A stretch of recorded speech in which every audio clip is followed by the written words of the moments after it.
patología, todas las clases de patología renal. Nosotros continuamos con litiasis. Ya ustedes saben el cuadro clínico de la litiasis. Las piedras se pueden formar en algún punto de la vía urinaria y se atascan en alguna zona del árbol, generalmente en el uréter, dando lugar a dolores cólicos que son severos. En cuanto a las piedras en el riñón, evidentemente hay una disminución de la capacidad de solubilización de sales en orina. Normalmente los iones en orina forman sales y las sales deben estar solubles, no deben precipitar para formar cálculos. Se forma primero una base para el cálculo y sobre esa base se van depositando alrededor las sales. Eso es lo que sucede para la formación de cálculos, lo cual no debería ocurrir porque estas sales deberían estar solubles. Sin embargo, se supera la capacidad de solubilización. Una de las causas puede ser la disminución del volumen urinario. Entonces, esto favorece la precipitación. 70% de cálculos renales tienen calcio. Puede ser oxalato de calcio o fosfato de calcio. Pueden asociarse a hipercalciuria con hipercalcemia. Esa es una posibilidad. Hipercalciuria con hipercalcemia, y la causa más frecuente es hiperparatiroidismo. Entonces, el exceso de calcio en orina favorece la formación de sales y la precipitación. Otra posibilidad, hipercalciuria pero sin hipercalcemia. Y tenemos que las causas de esto pueden ser de tipo absortivo, un trastorno epiteliointestinal, exceso de absorción de calcio. La otra posibilidad de tipo renal, deficiencia en la reabsorción tubular de calcio, y por último, idiopática. Hiperoxaluria como causa de litiasis renal para la formación de cálculos de oxalato de calcio. La hiperoxaluria puede ser primaria o de tipo absortivo por enfermedades de la mucosa intestinal, un exceso de absorción de oxalatos. Y otra posibilidad es exceso de aporte de oxalatos en la dieta, lo que sucede en las dietas vegetarianas. Existen vegetales con gran cantidad de oxalatos. Un ejemplo típico es el tomate, ¿no? Tiene gran cantidad de oxalatos. Entonces, un exceso de aporte va a significar también un exceso de absorción y un exceso de excreción en la orina. La hipocitraturia. ¿De qué manera la disminución del citrato en la orina favorece la formación de cálculos? El citrato es una sustancia que se opone a la formación de cálculos en la orina. Entonces, concentraciones disminuidas de citratos en orina más bien favorecen la producción de cálculos. Hay disminución de citratos en la orina por acidosis y diarrea crónica. Favorece de esta manera la formación de cálculos con calcio. Tenemos también los fosfatos triples, 15% de los cálculos urinarios. Evidentemente estamos diciendo que la mayor proporción son cálculos de calcio. Tenemos en segundo lugar, cálculos de fosfatos triples se asocian a infecciones urinarias por bacterias que producen uriasa. Tenemos Proteus y estafilococo. La orina tiene gran cantidad de urea. Entonces, la ureasa descompone la urea. Y una de las sustancias resultantes es el amoníaco, lo cual alcaliniza la orina, o sea, eleva el pH de la orina. Y este tipo de cálculos precipitan cuando la orina tiene un pH alcalino. O sea, la alcalinidad de la orina favorece la formación de este tipo de cálculos, ¿no? Fosfato de amonio magnesiano, se llaman fosfatos triples también. Estos cálculos pueden alcanzar gran tamaño y tomar la forma de la pelvis. Si tienen la forma de la pelvis, debido a la presencia de los cálices renales, da la impresión que el cálculo tuviera la forma de un asta de ciervo, con muchas ramificaciones como el asta del ciervo. Las ramificaciones son los cálices renales, o sea, toma la forma de la pelvis renal con sus cálices. Esto se llaman cálculos en asta de ciervo o cálculos coraliformes. Tiene la forma de un coral también, o sea, comparado también como un coral. Cálculos de ácido úrico de 5 al 10% del total. pH urinario ácido favorece la precipitación.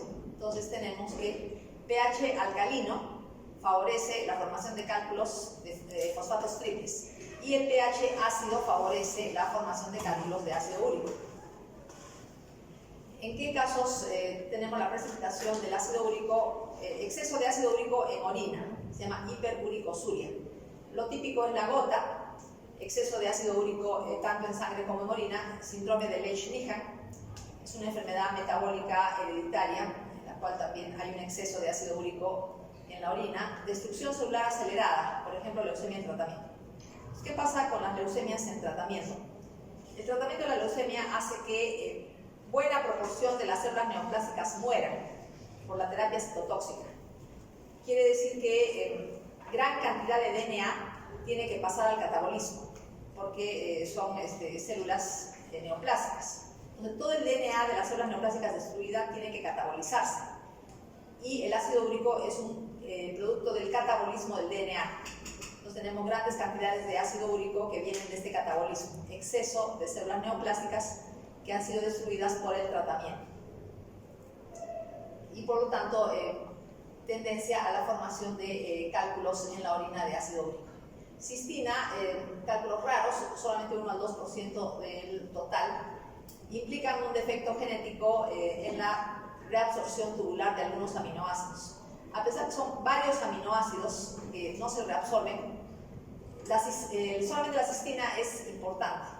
Los otros no, porque la cistina tiende a precipitar, es particularmente insoluble, entonces solo la cistina tiende a precipitar cuando está en exceso en la orina, y los otros aminoácidos tienen poca importancia para lo que se refiere a cálculos. Inhibidores de la formación de cálculos. Hablamos del citrato, que se opone a la formación de cálculos de calcio, el citrato. Pero hay otros como pirofosfatos, difosfonatos, glucosaminoglicanos, proteínas tipo osteopontina y nefrocalcina. Forman complejos con los iones. Entonces, eso se opone a la precipitación, ¿no? La precipitación de estas sales minerales para la formación de cálculos. Una fotografía del mismo libro de Robbins, donde se ve un cálculo en la pelvis, un cálculo amarillento en la pelvis. Pero ustedes saben que se pueden formar cálculos en cualquier punto de la vía urinaria. Pasamos a alteraciones congénitas del riñón. Y dentro de lo que son las alteraciones congénitas vamos a tratar todas las enfermedades quísticas. Agenesia quiere decir que no se forma riñón. Evidentemente, agenesia bilateral, no hay riñones, incompatible con la vida, pero si es unilateral, el otro riñón puede funcionar de modo que supla la ausencia del contralateral. Pero como un solo riñón tiene que cumplir la función de los dos, entonces hay una hipertrofia compensadora del único riñón que tiene la persona, el otro no se ha formado, estamos hablando de agenesia. El que queda, el que sí está presente, tiene que funcionar por los dos. Es una hipertrofia compensadora y eso a la larga, como ya hemos visto, produce glomerulosclerosis focal y segmentaria, pero después de muchos años. O sea, hubo una función renal aceptable por muchos años, pero a la larga hay una complicación por esta hipertrofia compensadora. Hipoplasia renal significa riñones pequeños por un número reducido de lóbulos y pirámides. Pero la cicatrización también produce riñones pequeños, entonces se tiene que distinguir lo que es hipoplasia, o sea que el riñón sea formado de tamaño pequeño, de lo que es una especie de encogimiento del riñón por la cicatrización o la fibrosis de la cicatrización. La hipoplasia renal bilateral termina con insuficiencia renal en la infancia. Otras enfermedades, oligomeganefronia. Oligo significa poco y mega significa grande. Entonces, este término implica pocas nefronas, pero esas pocas son muy grandes porque tienen que hipertrofiarse en un afán compensador. ¿no? Entonces ya sabemos qué es lo que pasa cuando las nefronas tienen que hipertrofiarse. Riñones ectópicos, lo más frecuente es el riñón en la pelvis. Si el riñón está en la pelvis, el uréter hace una acodadura, sufre una curvatura exagerada, lo cual predispone a infección urinaria por la estasis de orina. Otras alteraciones, uréter doble, bilateral, una malformación muy frecuente, muy conocida. Riñón en nervadura, sumamente frecuente, y lo más frecuente es por el polo inferior, ¿no? Que se produzca la fusión. Enfermedades quísticas, pero con una alteración de la diferenciación, displasia quística, ¿no? Tenemos una mala diferenciación con presencia de tejidos embrionarios. Usualmente es unilateral, pero puede acompañarse de otras malformaciones que dan obstrucción en las vías urinarias o malformaciones en otros órganos. Microscópicamente se llama quística, quiere decir que hay quistes. Entonces, parte de la enfermedad es la formación de quistes y otra parte de la enfermedad es la mala diferenciación. Tenemos tejidos embrionarios, por ejemplo, tejido conjuntivo embrionario, se llama tejido mesenquimal, tejido conjuntivo embrionario, cartílago embrionario, tejido fibromuscular embrionario, glomérulos y túbulos de aspecto embrionario. Es una especie de detención de la maduración del tejido renal. Tiene quistes, los quistes son una parte de la enfermedad y las partes blandas, las partes sólidas, tienen esos tejidos embrionarios que estoy indicando. Vamos a ver tejido conjuntivo de aspecto embrionario, se llama tejido mesenquimático, cartílago embrionario y túbulos, pero de aspecto inmaduro, y glomérulos también de aspecto inmaduro, como si fueran de un riñón en desarrollo. Esta fotografía para ilustrar que la presencia de quistes acompaña a estos tejidos embrionarios del riñón. Pasamos al riñón poliquístico del adulto, herencia autosómica dominante. Mayor parte de los casos se hereda una mutación del gen PKD1 que codifica la proteína policistina 1. Es la forma más grave, la más frecuente. El resto de casos, mutación de el gen que codifica la policistina 2 y, muy raro, alteración de la policistina 3. Los quistes se originan en cualquier punto de la nefrona, desde el espacio urinario, o sea, del espacio a nivel de la cápsula de Bowman. Inclusive en la cápsula de Bowman puede formarse los quistes, hasta los tubos colectores. O sea, en cualquier punto de la nefrona se forman los quistes. Entre los quistes tenemos nefronas normales. ¿Cómo crecen los quistes?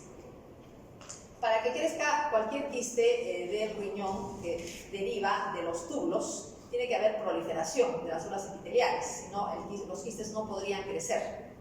Entonces, en cualquier punto de la nefrona que se produce la dilatación por esta proliferación celular de las células tubulares, se forma un quiste. Va creciendo, finalmente el quiste se separa de la nefrona y aumenta de tamaño por secreción de líquido. O sea, las mismas células tubulares que forman el quiste, la pared del quiste, secretan líquido y este líquido se va acumulando en el quiste. Los quistes, al aumentar de tamaño, producen dilatación o expansión de la cápsula renal, hay dolor por crecimiento de los quistes. Y el crecimiento es por acumulación de líquido. También puede haber hemorragia, ¿no? La hemorragia significa una distensión rápida de los quistes, que también va a dar dolor. Coágulos en las vías urinarias por la hematuria es otra posibilidad. Los coágulos se pueden atascar en el uréter, dando cólicos renales. Los riñones llegan a ser tan grandes porque los quistes van creciendo sin límites. Y pueden llegar a palparse durante el examen clínico. Los riñones son muy grandes, todos están llenos de quistes y se palpan al examen clínico. Son riñones pesados porque los quistes tienen líquido, tienen sangre, una sensación de pesadez abdominal. Los quistes en el riñón se acompañan de quistes en el hígado, quistes en el páncreas, quistes en el vaso y quistes en los pulmones. Entonces tenemos una serie de quistes en otros tejidos, fuera del riñón. Pero el daño al riñón viene a ser el más importante porque termina en insuficiencia renal crónica y predisposición a cáncer. Entonces, en realidad, el daño al riñón es muy importante, aunque hay quistes en otros tejidos. Otra alteración, aneurismas del polígono de Willis. ¿Por qué se forman los aneurismas? Hay una debilidad de la pared de las arterias del polígono de Willis. Si la pared y las arterias son débiles, significa predisposición a ruptura. Tenemos hemorragias subaracnoideas que pueden llevar a la muerte. A veces el paciente no muere por alguna complicación de la insuficiencia renal.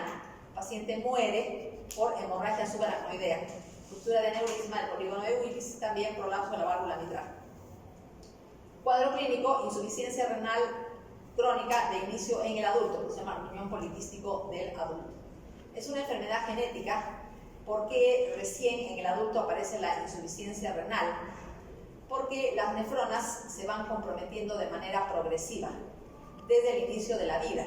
Pero como entre las nefronas que tienen quistes hay nefronas normales, entonces al comienzo, en la niñez, la juventud, la función renal es normal. Conforme la persona avanza en edad, pasan los años, cada vez más nefronas se van volviendo quísticas. Entonces, cuando ya se supera la capacidad funcional renal, aparece la insuficiencia renal. Ya muchas nefronas están comprometidas. Recién aparece la insuficiencia renal, pero ya es edad adulta. ¿Cuál es la patogénesis? Se considera que hay alteraciones del complejo cilio-centrosoma de las células tubulares. Este cilio es un cilio especial. La estructura es parecida a los cilios que conocemos, por ejemplo, en el aparato respiratorio. Epitelio certificado cilíndrico ciliado. Son cilios de estructura parecida, pero no son móviles. Y hay uno solo en el borde apical de la célula tubular. Se trata de un mecanosensor, o sea, cuando pasa la orina, mueve el cilio. Entonces, sensa estímulos mecánicos. Probablemente el paso de la orina, se considera que es el paso de la orina, es un esquema. Entonces, si hay un cilio único y la orina pasa, va a mover el cilio. O sea, la orina que pasa va a mover el cilio. Entonces, tenemos un sensor de alteraciones mecánicas. Frente al cambio de flujo de orina, abre o cierra canales de calcio.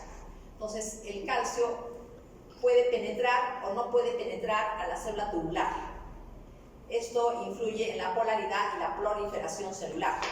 ¿Por qué es importante la proliferación celular? Porque los quistes crecen por proliferación celular, si no, no habría forma de que aumenten de tamaño. Tiene que haber proliferación para que los quistes crezcan. Entonces, ¿qué es lo que pasa en todas estas enfermedades quísticas? No solamente en la forma del adulto, sino enfermedades quísticas hereditarias en general. Tenemos que hay una serie de proteínas que forman parte del cilio y de la base. La base es el centrosoma, como sabemos, y hay una serie de proteínas que forman parte de este complejo. Hemos hablado de la policistina, pero también tenemos la fibrocistina, la fibrocistina y las nefrocistinas. Hay varias proteínas que forman parte del complejo cilio-centrosoma que se heredan mutadas. Entonces, este cilio único, no móvil, no funciona bien como mecanosensor. Entonces, cuando hay movimiento, hay sensación mecánica, entonces se abren canales de calcio y el calcio ingresa al interior de la célula tubular, lo cual da estabilidad fenotípica y mantiene la proliferación celular en niveles normales. ¿Qué es lo que pasa cuando por estas proteínas tipo policistina, fibrocistinas y nefrocistinas hay alteración en este cilio, en la función de este cilio? No se abren canales de calcio, entonces el calcio no alcanza niveles normales, los niveles necesarios para que funcione bien la célula tubular. Y tenemos entonces proliferación celular, que estamos diciendo que es un punto básico para que crezcan los quistes. En la enfermedad poliquística renal del adulto, los quistes son redondos y grandes y ocupan todo el parénquima renal, corteza y médula. Vamos a ver que en otras enfermedades es diferente. Entonces aquí Quistes redondos grandes ocupan todo el parénquima, corteza y médula. Acá lo mismo, ¿no? Mismas características que estoy mencionando. Microscópicamente, los quistes son porciones de la nefrona que están dilatadas, que se ven de esta manera, redondeada. Hay unos grandes, medianos, otros más pequeños. Pueden originarse en cualquier punto de la nefrona. Acá, por ejemplo, tenemos un glomérulo y el quiste está en el mismo espacio urinario, en la misma cápsula de Bowman. Inclusive a ese nivel se pueden formar los quistes, y tenemos en otras partes de la nefrona, hasta los colectores, tubos colectores. Pasamos al riñón poliquístico infantil, herencia autosómica recesiva. Esto es típico y anterior, herencia autosómica dominante. Se afecta el hígado y los riñones. ¿Cuál es la afectación del hígado? Decíamos que en la enfermedad poliquística del adulto, el hígado tiene quistes, el vaso tiene quistes, el páncreas tiene quistes, pero en los niños, en la forma infantil, el hígado tiene fibrosis hepática congénita con hipertensión portal. Entonces, la afectación del hígado en la forma infantil es diferente a la afectación del hígado en la forma del adulto. Durante la vida fetal, como el riñón no funciona bien en el niño, en el feto, tenemos oligohidramnios, porque sabemos que el líquido amniótico es la orina del feto. Eso lo sabemos bien, y tiene que estar en cantidades adecuadas para que el niño esté como flotando en el líquido amniótico y tenga cierta libertad de movimiento. No debe estar apretado, sino tiene que estar con una cierta libertad de movimiento. Entonces, como no hay una adecuada formación de orina, tenemos escasa cantidad de líquido amniótico, oligohidramnios, y el niño está muy apretado, no tiene dónde moverse. El tórax está comprimido por el útero. Entonces tenemos deformidades articulares. El niño tiene que estar, o el feto, tiene que estar con las extremidades muy flexionadas, rodillas, antebrazos, etc., lo cual causa rigidez en las articulaciones. El niño nace con rigidez en las articulaciones porque durante la vida fetal no se pudo mover bien. Y también hipoplasia pulmonar, como está apretado en el útero por poco líquido amniótico, el tórax está comprimido y no puede expandirse bien. Tenemos hipoplasia pulmonar. E insuficiencia renal crónica de inicio en la infancia. Los quistes son diferentes en cuanto a la forma es cilíndrica y tienen una disposición radiada de la médula a la corteza, siendo perpendiculares a la corteza. Se originan en tubos colectores, entonces es otra diferencia. Una diferencia, los quistes tienen forma cilíndrica. En la forma del adulto, los quistes tienen forma redonda. Y esta disposición radiada no sucede en la forma adulta, es típica de la forma infantil. Solamente se originan en tubos colectores, no en cualquier punto de la nefrona como en la forma adulta. Crecen por acumulación de líquido y entre los quistes hay nefronas normales. Proteína mutada, fibrocistina. Entonces, en el caso de la forma adulta, policistina. Entonces, son proteínas diferentes que están mutadas, pero tanto policistinas como fibrocistina forman parte del complejo ciliocentrosoma de la célula tubular.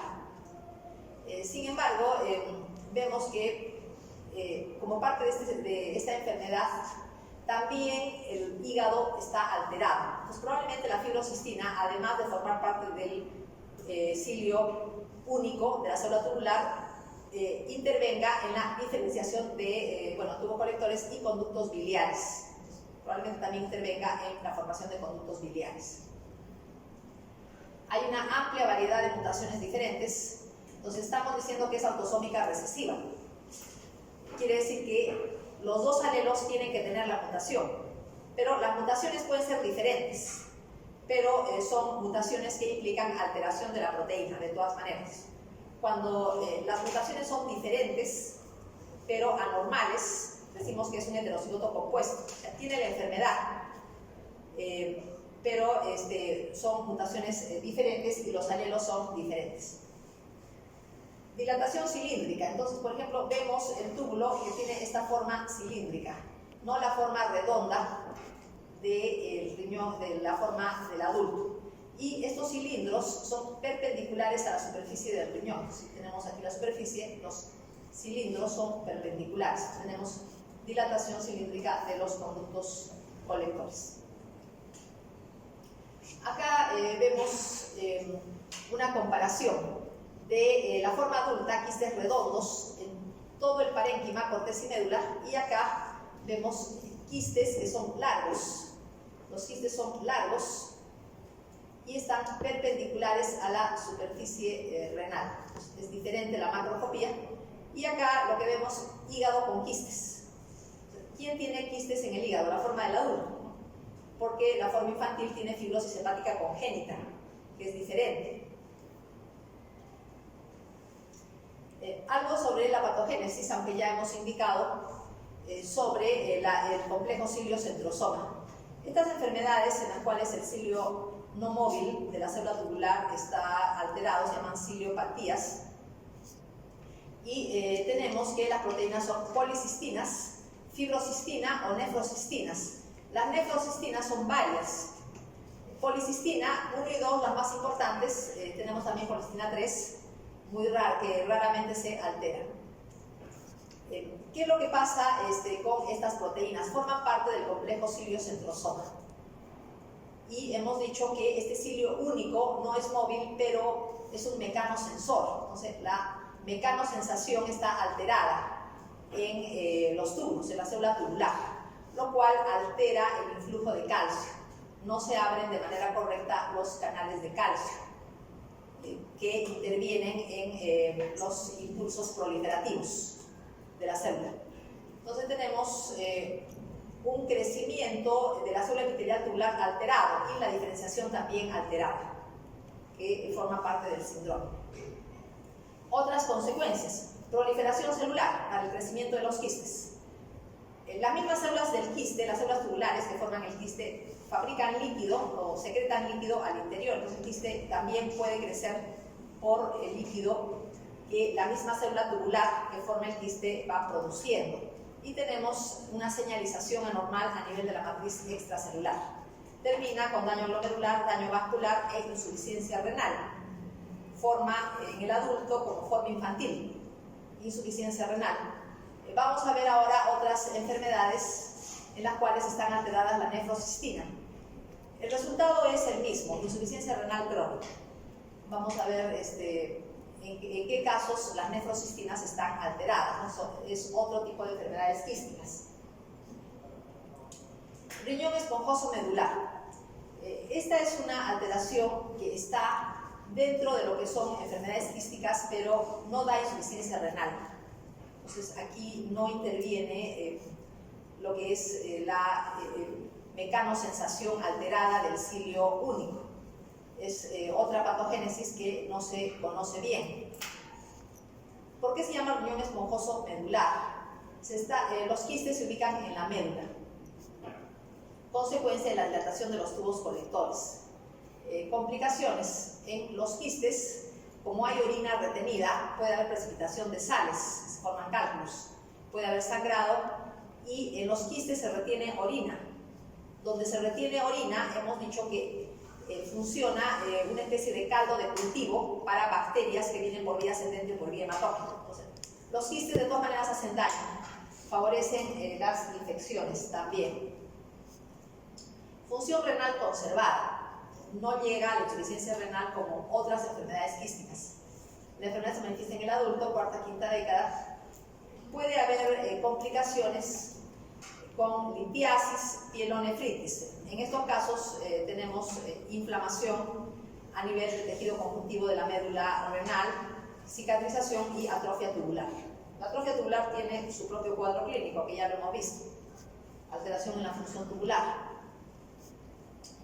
Este es otro grupo de enfermedades quísticas en las cuales están alteradas varias nefrocistinas. Un conjunto de proteínas que se llaman nefrocistinas, que también forman parte del complejo cilio-centrosoma de la célula tubular. Se estudian como un complejo porque tienen una patogénesis parecida, pero en realidad son varias enfermedades con cuadros clínicos diferentes. Genéticamente también son diferentes, pero todas terminan en insuficiencia renal y todas estas tienen también quistes ubicados en la unión córtico-medular. O sea, no quistes en todo el riñón, no quistes solo en la médula, sino quistes básicamente en la unión córtico-medular. Entonces, tienen características en cuanto a la macroscopía y microscópicamente también son similares, porque se acompañan de fibrosis intersticial, atrofia tubular. Vamos a ver que este complejo tiene dos componentes. Uno es el grupo de nefronoptisis y el grupo de enfermedad quística medular. O sea, son dos grupos de enfermedades que se unen en un solo complejo, como si fuera una sola enfermedad. Hemos dicho genéticamente diferentes. La nefronoptisis autosómica recesiva, la enfermedad quística medular renal es autosómica dominante. Se debe distinguir la enfermedad quística medular renal del riñón esponjoso medular, es diferente, ya lo acabamos de ver, no da insuficiencia renal crónica el riñón esponjoso medular, pero esta sí da insuficiencia renal crónica, es autosómica dominante. En la nefronoptisis tenemos que la insuficiencia renal aparece tempranamente, en la infancia, adolescencia. Existen tres formas, la forma de la infancia, la forma del adolescente y la forma juvenil. Es la más frecuente, insuficiencia renal alrededor de los 19 años, pero por ejemplo en la forma infantil la insuficiencia renal aparece en los niños pequeños y en la forma del adolescente también es un poco temprano. La forma juvenil se acompaña de otras alteraciones, anomalías oculomotoras, distrofia de retina, fibrosis hepática, malformaciones esqueléticas, etc. Proteínas mutadas, nefrocistinas, estamos diciendo que son varias. Una de las nefrocistinas tiene características especiales y se le ha dado un nombre propio. Una de estas se le denomina inversina, porque tiene funciones muy particulares en el desarrollo embriológico, establecimiento del patrón izquierda-derecha durante la embriogénesis. Entonces, una de las nefrocistinas se ha separado del grupo y se le ha dado un nombre propio, inversina. Pero esta inversina también forma parte del complejo cilio-centrosómico. Los riñones son pequeños en el complejo, o sea, tanto en la nefronoptisis como en la enfermedad quística medular. Los riñones son pequeños, superficie granular, quistes en la unión córtico-medular, que estoy indicando que pueden llegar hasta 2 centímetros, y los quistes nacen del asa de Henle, tubo contorneado distal y tubo colector. Coexiste nefritis, fibrosis tubulointersticial con atrofia tubular. Esta es una característica, ¿no?, de este complejo. Cuadro clínico, dominado por defectos en la función tubular, o sea, aparte de la uremia de la insuficiencia renal crónica. Tenemos defectos en la función tubular que forman parte importante del cuadro clínico. Por ejemplo, ¿qué defectos? Disminución de la capacidad de concentración de la orina, se llama hipostenuria, y ya sabemos que implica poliuria y mixturia. Pérdida de sodio, mala reabsorción tubular de sodio, acidosis tubular, es una acidosis metabólica, porque no se pueden reabsorber los ácidos orgánicos, o mejor dicho, no se pueden excretar los ácidos orgánicos. Y aparte la uremia de la insuficiencia renal. Este es un esquema para comparar todas las formas que hemos visto. Entonces, la forma del adulto, quistes redotos en corteza y médula. Forma del infantil, quistes en forma de cilindro perpendicular a la superficie. Riñón esponjoso medular, quistes en la médula. No hay insuficiencia renal. Enfermedad quística medular con nefronoptisis, quistes en la unión córtico-medular, es una característica particular, quistes en la unión córtico-medular, pero la médula puede tener fibrosis intersticial, nefritis intersticial y atrofia tubular. Y por último tenemos los quistes simples, que pueden suceder en cualquier persona, pero muy frecuentes en insuficiencia renal crónica, ¿no? Con diálisis o sin diálisis, son quistes simples, no son tipo congénitos, sino son quistes adquiridos. Los quistes adquiridos se observan en pacientes con insuficiencia renal crónica no dializados o dializados por largo tiempo. Estos quistes son consecuencia de la obstrucción de túbulos renales, puede ser por fibrosis, depósito de oxalatos, oxalatos de calcio, hiperplasia epitelial, hay proliferación epitelial, ya sabemos eso, para que crezcan los quistes. Los quistes pueden sangrar, romperse, infectarse, hay una serie de complicaciones, inclusive, ¿no? Como la persona no orina, ahí más bien es más difícil que pueda haber cólicos renales, ¿no? Pero hay otras complicaciones. Predisposición al carcinoma renal, riesgo de 50:1 con respecto a la población normal. Entonces, en estos riñones terminales de personas que se dializan, ya el riñón no va a volver a funcionar. Entonces, es preferible extirpar. Los riñones ya no sirven para nada y implican riesgo de cáncer. Bueno, quistes renales adquiridos de diferentes tamaños. Como estamos indicando, tenemos un quiste muy grande, otro mediano, otros más pequeñitos, en fin, y otros todavía más pequeñitos que se ven como unos puntos azules. Acá los quistes se ven redondos, en corteza, también en la médula, vemos quistes de varios tamaños. La forma adquirida, que se asocia a insuficiencia renal.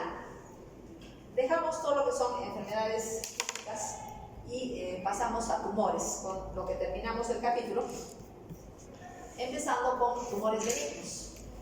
Adenoma tubulopapilar renal, focos de epitelio tubular o papilar. Rara vez miden más de 0.5 centímetros, este es digamos, un tamaño que se puede tomar en cuenta. Pueden estar asociados a cicatrices o fibrosis en el riñón y pueden verse también en insuficiencia renal crónica con o sin diálisis. Antiguamente, todas las neoplasias papilares del riñón de menos de 3 centímetros se consideraban adenomas, o sea, se consideraban benignas. Pero en la actualidad, todas estas neoplasias se consideran cánceres precoces, porque ya tienen las alteraciones cromosómicas de los carcinomas papilares renales. Y se ha visto que tumores pequeños ya metastatizaron, o sea, de menos de 3 centímetros ya metastatizaron. Entonces, este tamaño de 3 centímetros ya no se toma en cuenta en la actualidad, porque puede tener menos, 2, 2.5 y ya metastatizó, se han visto casos. El tamaño, la dimensión de 0.5 centímetros es más aceptada y más útil como un tamaño límite. La histología no permite diferenciar entre adenoma tubulopapilar y el adenocarcinoma papilar de bajo grado. Entonces, son iguales microscópicamente. Lo que nos puede ayudar es el tamaño.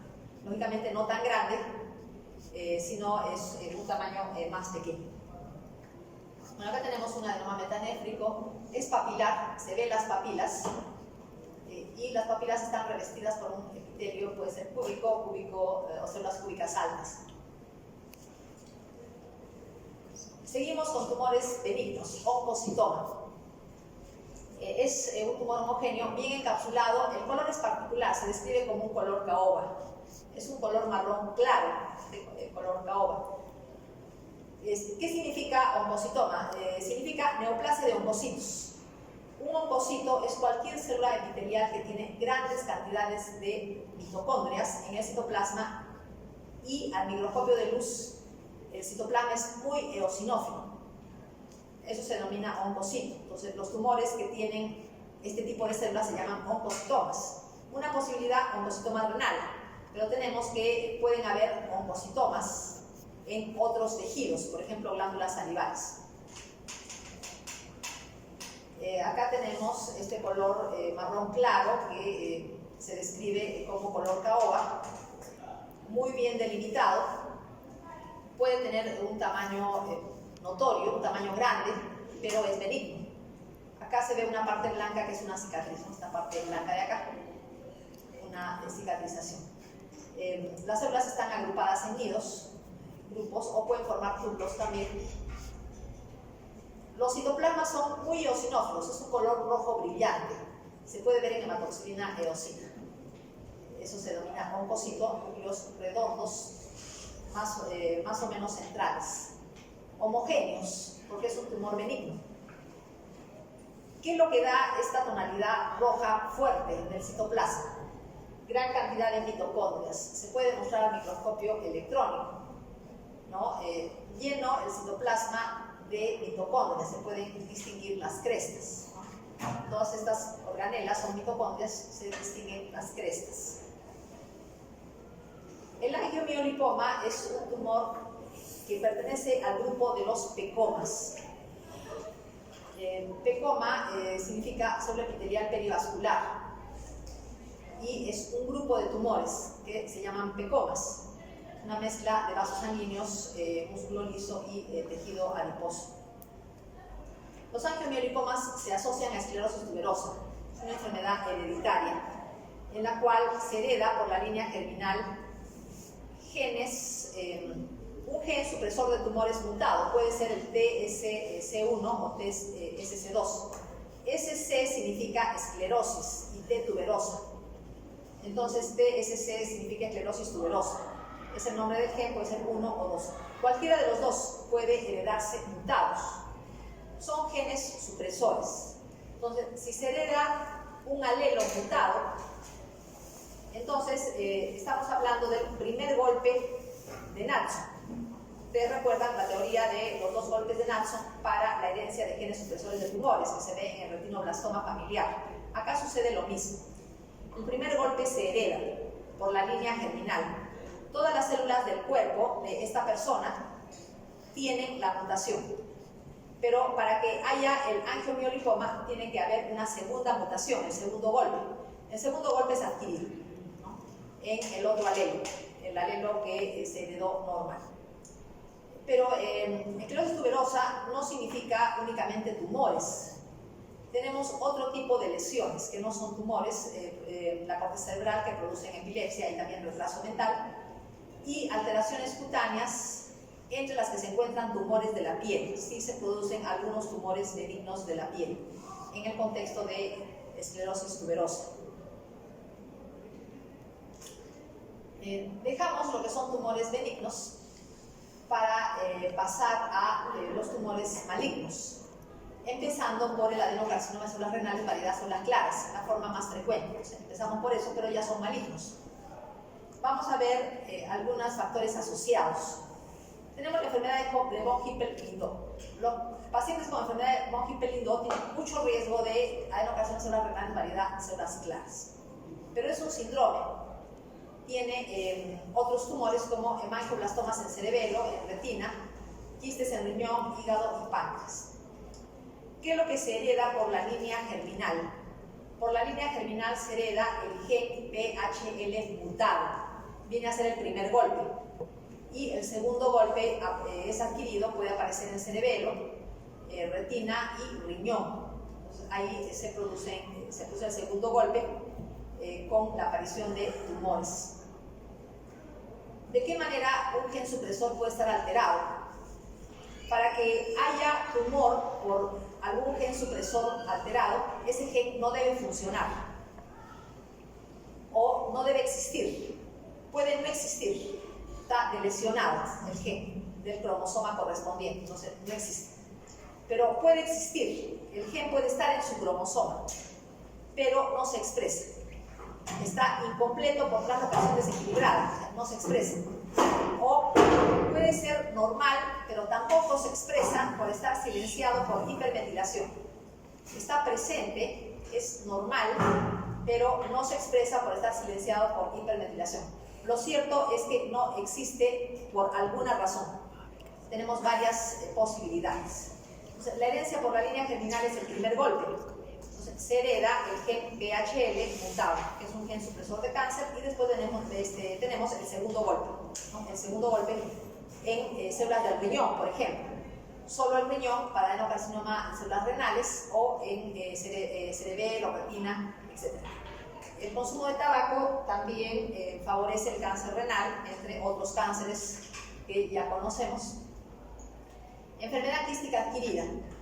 Ya hemos hablado y se recomienda extirpar estos riñones que son terminales, que ya no funcionan, ¿no? Pacientes en hemodiálisis no les sirve el riñón para nada, pero tiene un riesgo, entonces debe extirparse.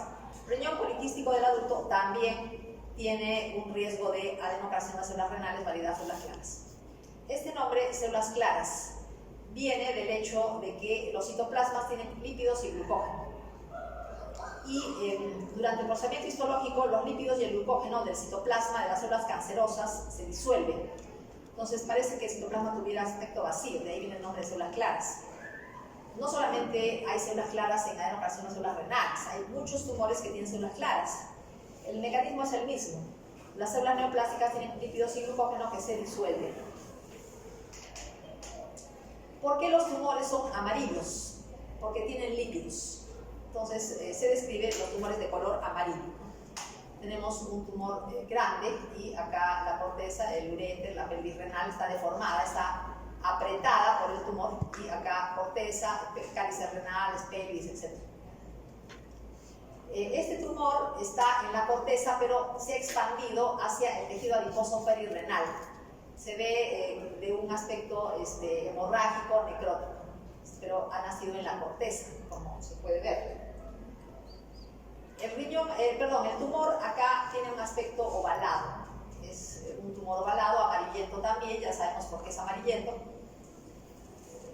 Microscópicamente, cuando se disuelven los lípidos o el glucógeno en el procesamiento histológico, las membranas celulares se hacen prominentes, o sea, los contornos celulares se notan, se pueden delimitar. Los núcleos se notan también bastante bien.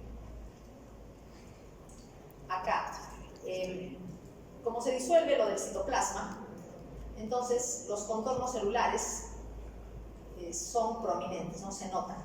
Se nota como si estuvieran pintados, si estuvieran dibujados los bordes de la célula. Pero el citoplasma se ve como blanco, aspecto vacío, de ahí viene el nombre de células claras. Bueno, acá lo mismo, ¿no? Que estamos viendo, estos carcinomas pueden tener formas tubulares, formas sólidas, formas trabeculares, etc. Dejamos la variedad células claras y pasamos a la variedad papilar. Frecuentemente multifocal, tiene alteraciones genéticas definidas. No hay necesidad de memorizar las alteraciones genéticas de los tumores, pero lo que sí tenemos que saber es que son alteraciones que se han observado en un gran porcentaje de este tipo de tumores. Por eso forman parte del cuerpo del conocimiento. Entonces es un conocimiento que ya está establecido. Trisomía 7, trisomía 17 y pérdida de cromosoma Y cuando el cáncer renal afecta a los varones.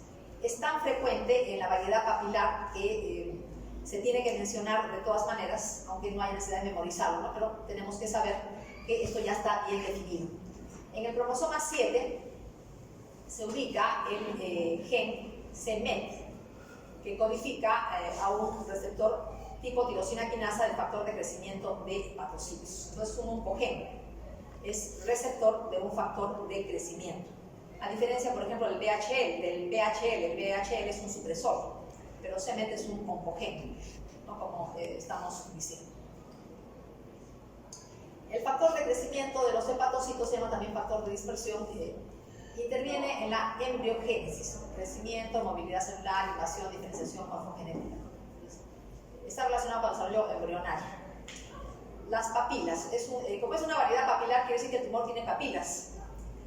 El tejido conjuntivo de las papilas tiene macrófagos con fagocitosis de lípidos, como si fuera un xantoma, y neutrófilos.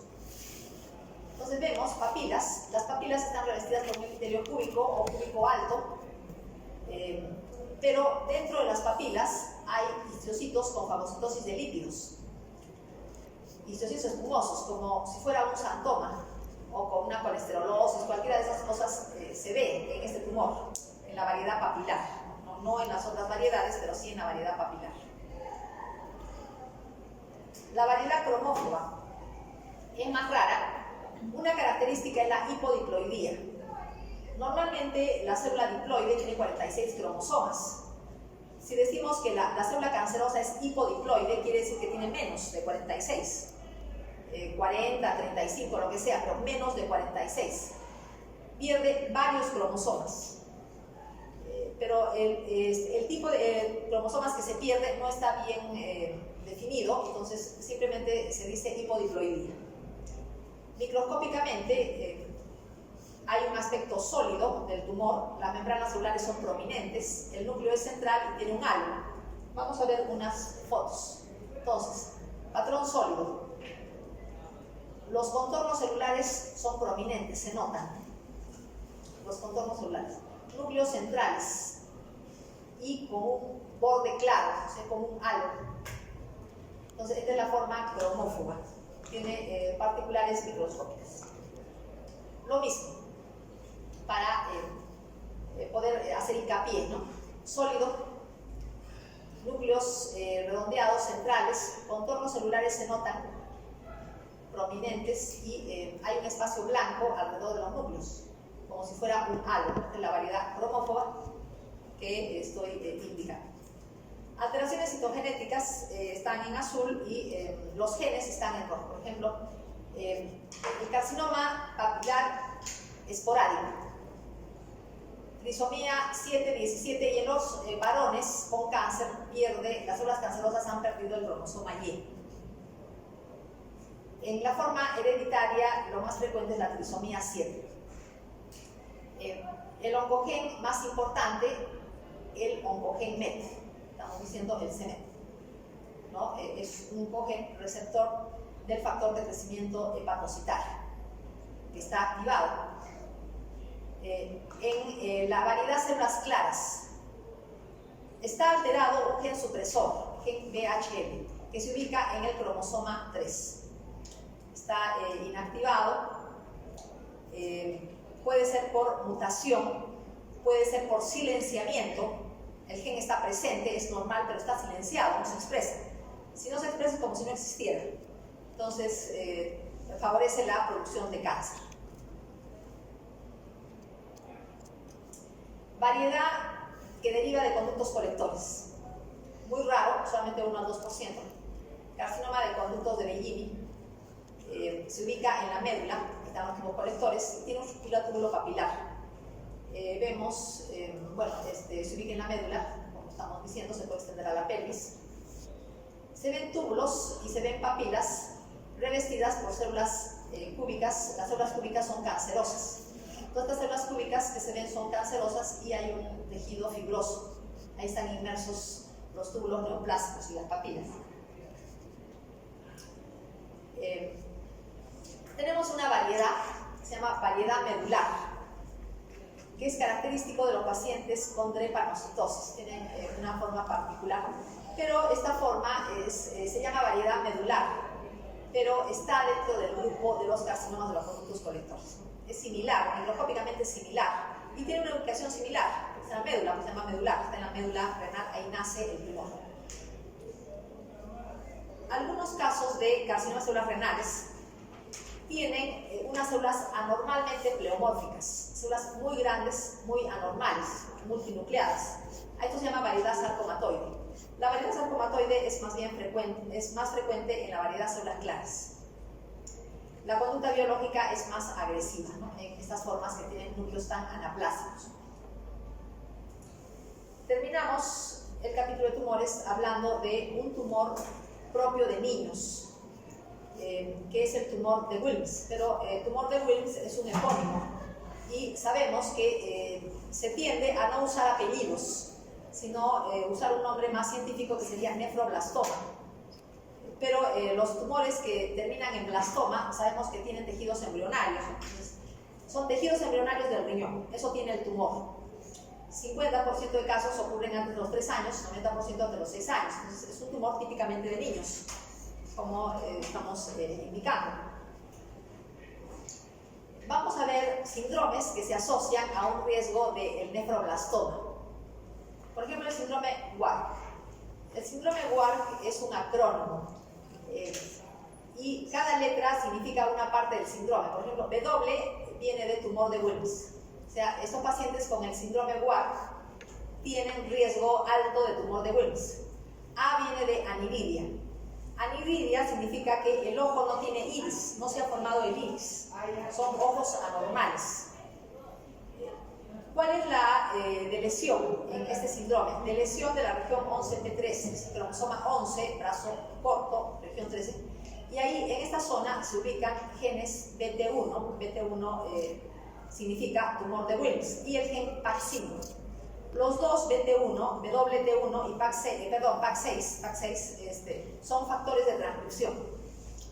Y el factor de transcripción WT1 tiene importancia en lo que es la formación embriológica del riñón y vías urinarias.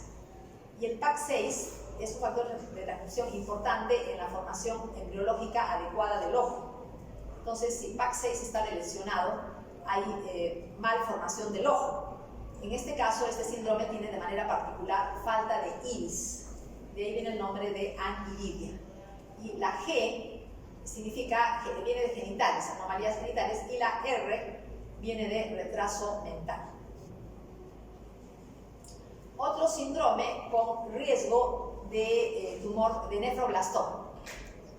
Disgenesia, este síndrome de Nitz-Rasch tiene como parte del síndrome riesgo de nefroblastoma más disgenesia gonadal más nefropatía de inicio precoz. Otro síndrome con riesgo de tumor de nefroblastoma, síndrome de Beckwith-Wiedemann. Aquí tenemos un agrandamiento de órganos corporales, o sea, una organomegalia, macroglosia, hemihipertrofia, citomegalia en corteza suprarrenal, una alteración generalizada del crecimiento de tejidos y de las células. Y una manifestación es tumor de Wilms. Este tipo de tumores, los nefroblastomas, generalmente únicos, 10% de los casos puede ser bilateral o multicéntrico. Bien circunscrito, con cualquier tumor puede tener hemorragia, necrosis, degeneración quística. Esto puede suceder en cualquier tumor maligno, no es típico del tumor de Wilms. Tiene tres tipos de tejidos embrionarios. Tenemos el tejido blastemal, consistente en células embrionarias indiferenciadas.